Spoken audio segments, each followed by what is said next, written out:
Welcome to A Simple Life. I'm down at our home farm, but behind me you can see my herd of goats.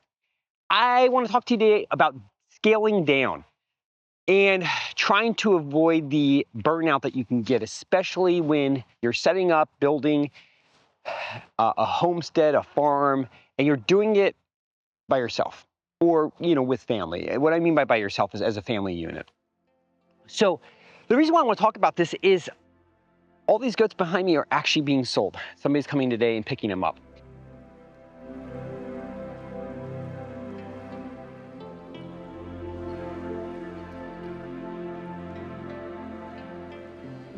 The reason for selling a good portion of our herd of goats is I realized I didn't need them.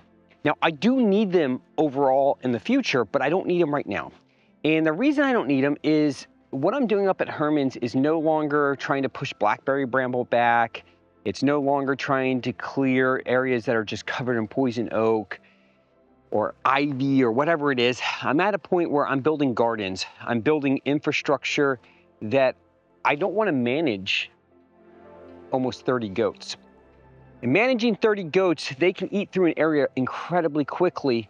And once they're done with that area, they want the next area. And downscaling part of the operation, what I'm going to talk about here, is something I think you have to, especially when it's a home farm, homestead, you have to be aware of. You need to know when it's time to do that. And I've done this at different times since we've had this farm.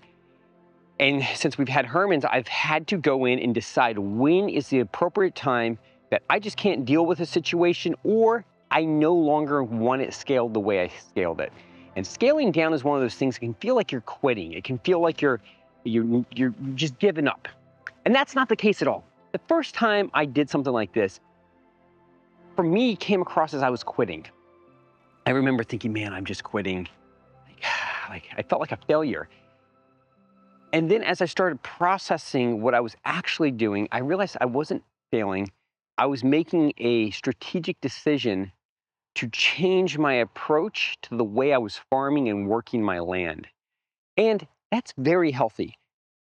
I think as a homesteader, farmer, knowing when is appropriate time to scale up, scale down, change your approach, I think it's wise. I think it's something that if you don't continuously kind of process what you're doing, how you're doing it, and whether or not what you're doing and how you're doing it is appropriate for this time in your life, this season in growing, the season developing your properties, your farm, your homestead. I think if you don't do that, I think you will burn out. And, I've talked about this in the past. I've worked with some farmers, talked with some farmers who were all about, doing the homestead, getting everything self-sufficient. And I talked to them months later, year later, and the whole family's blown up. They've given up. And I'm like, wow. And I'm not saying it has to do with this, but I think knowing when to scale down really can save you from the actual burnout, the true burnout, the you just want to quit burnout. And so that's what we're doing. We're going to scale down our herd. We're selling off everybody except for one buck, some moms, the livestock guardian goat, and a baby. Everybody else is going to a new home. And actually, they're going to come pick them up in a little bit. And it was actually really easy getting them down here. We just pulled up a horse trailer, put some hay in the back, and they all just jumped right in. And then I just sorted through and pulled out who I didn't want to sell. So that was an actually easy process. It was really easy. I had one that I ended up having to use a cattle rope on and rope it.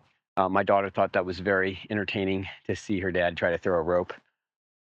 I have no idea what I'm doing, but it worked.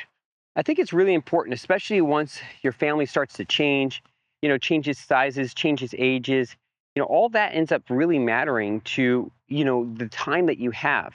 As my boys get older, they may or may not want to help me as much. And that's going to change, some of what I do, some of the practices I do. It may also change some of the infrastructure that we use when it comes to dealing with our animals, whether it's pig pastures or it's our cattle, the way we graze them, the infrastructure we use to graze them. Goats are such a hardy animal, such an amazing creature, and how determined they are. But that's also kind of a downfall if they don't have the feed they need and the feed they want. So we haven't run into that, but I want to avoid running into that. We have a lot of big projects going on up at Herman's, and one of the big projects is getting our gardens in. And I realized that I need to make sure that my goats aren't trying to come down and graze my gardens. The great part is we're still going to have goats. We're just not going to have those goats. We're going to have the other goats. I just wanted to share that with you guys. It's something I've thought about, something I've pondered in the past, tried to kind of process, and I realized that scaling down something isn't a sign of failure. It may be just a sign of you're moving to the next portion of what you're doing, and you no longer need to be scaling up something like goats to clear brush. And that's the case in our lives.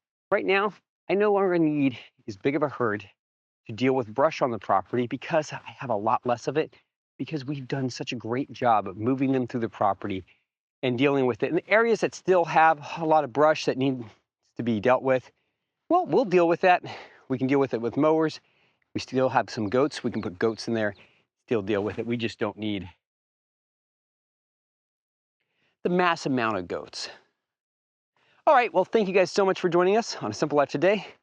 I know it's not a lot, but I figured I'd talk about it. It's an event that's happening around our farm, and it's kind of a change. All right, have a good one.